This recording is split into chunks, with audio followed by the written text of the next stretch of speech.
Morning teenage yake 10 teachers. Wiki yanu inali bwanji. Yanga basi. Mabize usata. Anyway, nazo. Flow banga dress nkani nkani yomwe yachuka pano wait ya mwana wakumulanje uchabe napezeka kuti I think anamanga faje kuba mwana wa zaka 13. Anamanga mikonoi ari anamangira kumbuyoku ngati nyakula koma anamanga ndi maraba pandi ndio akhawo mangidwa for 4 days mpaka na kamitsempa ya duka jana navulala kwambiri wapezeka kuti apita naye ku chipatala amudula mkono amudula sodzala enti mwana uja walumala chifukwa cha nkhaza za munthu mmodzi mpolisi nde so far ndikuona kuti mabungu alowerera koma alowerera mbali yo mpanga prosecute mpolisi yo noti kumuzenga mulandu eti koma no kuganizirano mbali ya mwana eti nakase amonongera moyo eti mawa sitidziwika tsogolo sitidziwika kuti tsogolo ake kana kalotani koma whatever chances he had amudulira mbai kudula mikonoyo eti olodzalazo nde I know kuti anthu akuita na kupempha mabungwe akupempha chanjani kuti zilowererepo. Yes, that's important. Koma I would say kuti ndilisamani eti akwena ukasuma kani makolo ake amwanayo whoever is the guardian akwena upita akasume mulandu akasume ku court eti anthu ena anena kuti ya zimafunika ndalama maloya chanjani. I don't know about the legal system yathu ya Malawi kuti maenda bwanji kwa amene ndikudziwira let's say British legal system nde kuti akamakasuma muja ma cost onse ndalama zonse zolipira maloya ma legal cost yawo onse akhoza kupempha court kunena kuti epite kwa police eti kusumira mmozi akwena kusumira police service okay nde posumapo asankhezo sumira eti osati kungonena kuti ayi tikusuma kuti atipase 5 million that is not important asume koyamba ndikuzonena kuti ayambe ndi pain and suffering kanena kuti 50 million kwacha pain and suffering yokha eti kenako pakhaleso kusuma apempheso ndalama ya chipatala chithandizo chimene chikuyenera kukhala cha moyo wake wonse eti kusonyeza kunena kuti pasakale figa yonena kuti ya imuti pasa 20 million kwacha ya kuchipatala no ikhale yonena kuti ndalama ina iliyonse yomwe itafunike kulipira chipatala kaya mankhwala zakudya za kuchipatala whatever medical care ikafunike nde kuti bilu izipita ku polisi maona eti kayapita ku mwayi wathu akafuna chithandizo chanji bilu ipita ku polisi adzilipira ndi apolisi moyo wake wonse ngati zili zokhudza chani mikono ndi dzala zake.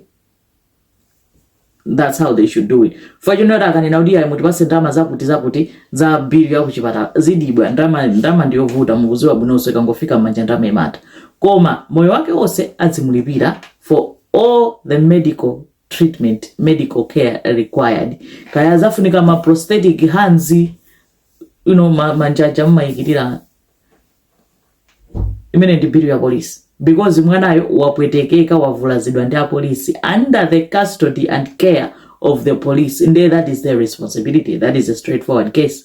Mayiona eti ndezo kapempha ku court zimenezo eti china chomwe akwena ukapempha ku court ndi ndalama zolipirira whoever munthu amene adzikhala nkumusamalira nangasi ndekuti let's say ngati pali amayi ake ngati amagwira ntchito kama kulisa tomato kama gwira ntchito kwina kwake ndekuti chilichonse chayima chifukwa chonena kuti akusamala mwana ngati akusamala mwana ndalama ya chakudya chichokera kuti zonsezo zikuyenera kupita kuchani bill ya police imeneyo whoever is looking after mwana kanena kunena kuti afunika care kwa zaka 20 ndekuti care imeneyo munthu amene akusamalira mwanayo azilandira ndalama mwakuti kamonena kuti azilandira 250,000 pa mwezi nanga naye so akwena ulipiridwa even angakhala makhale mayi ake ndekuti asiya ntchito zina ayamba kusamala mwana pa zinthu zoti sizimayenera kukhala choncho which means nawo sakwena kulipiridwa bill imeneyoyo chimene chocho chikalembedwe pempho ito ukapanda kupempha sungalandire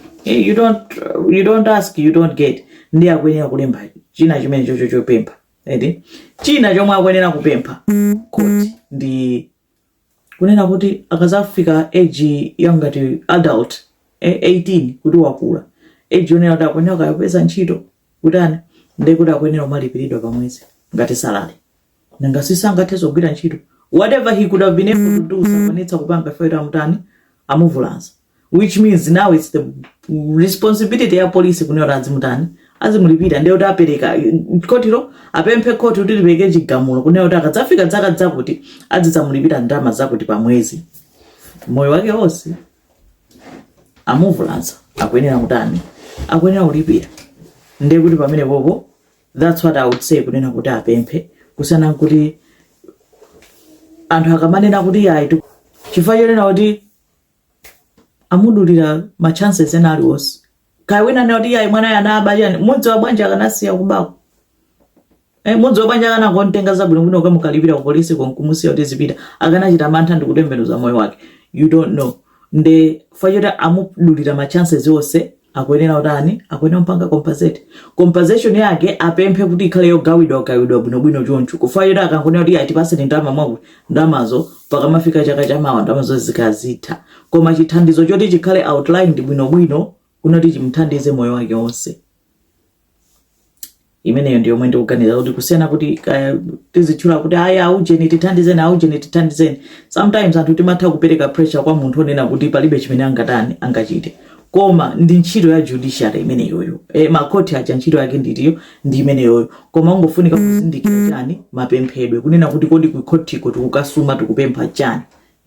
Nde kutchula zonsezo bwino ndende it's reasonable and imeneyoyo ikhala responsibility ya chani ya polisi kuti mwanayo asadzakhale ndi mazunzo ena aliwonse chifukwa cho mazunzo alipo kale angasamuvulasa amulumalitsa mwana eti. Nde on top of that they have to make sure kunena kuti moyo wake ukhale manageable. That's what I would say bankhani imeneyo. Nde nkhani inayi akuti kunchinji mai wina nzikana wina anabereka mwana ndukataya son chimbuzi zikoneka ngati zokuchuluka tu zimene zetu kodi azimayi atsikana amakausazo ndi mimba zikubatheka bwanji kune olosa kayo sukuzoti uli ndi mimba mwanayo nkwako bai kutenga mwana ukamutaya mchimbuzi ukupha mwanayo umutanthauza chani zinazisota anthu tukonjeza eti. Just be careful. I know kuti kuli my issues ndi makonda kamba za ma depression ma psychosis amene azimaya makumana nawo koma no zina zizunguoneka ngati kuti bodza kuthawa responsibility koma kuthawa responsibility kusamalumikizana ndi kupha kufa kumene ndi kupha. Nde I would say let's just be careful. Nde bajati madzaphatikiza yakunja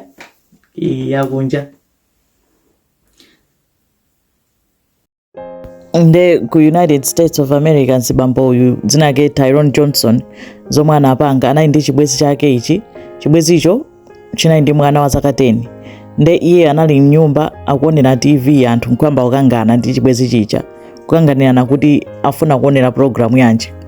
Akukanganira na program basi iye atupsha mtima mpaka kutenga mfuti kwamba kumuombera mkazi ucha. Mwana kuona mwana kuyamba kuthawa anamuphaso mwana ucha. Nde iyeyo ananama ku polisi kunena kuti yayi mwanayo anangopezeka kuti mene ndi maombera mai yake iye anapeza kuti anathamangira pafupi nde namuombera mwangozi.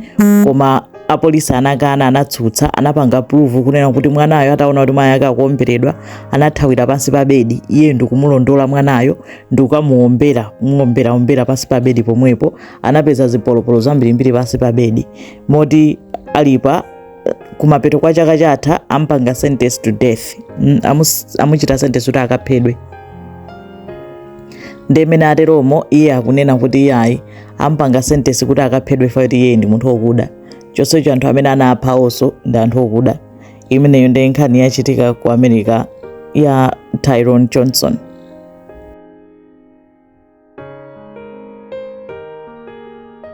Suffice it to say that a precious child is dead. This murder was heinous, atrocious, and cruel. For those acts, I sentence you to death.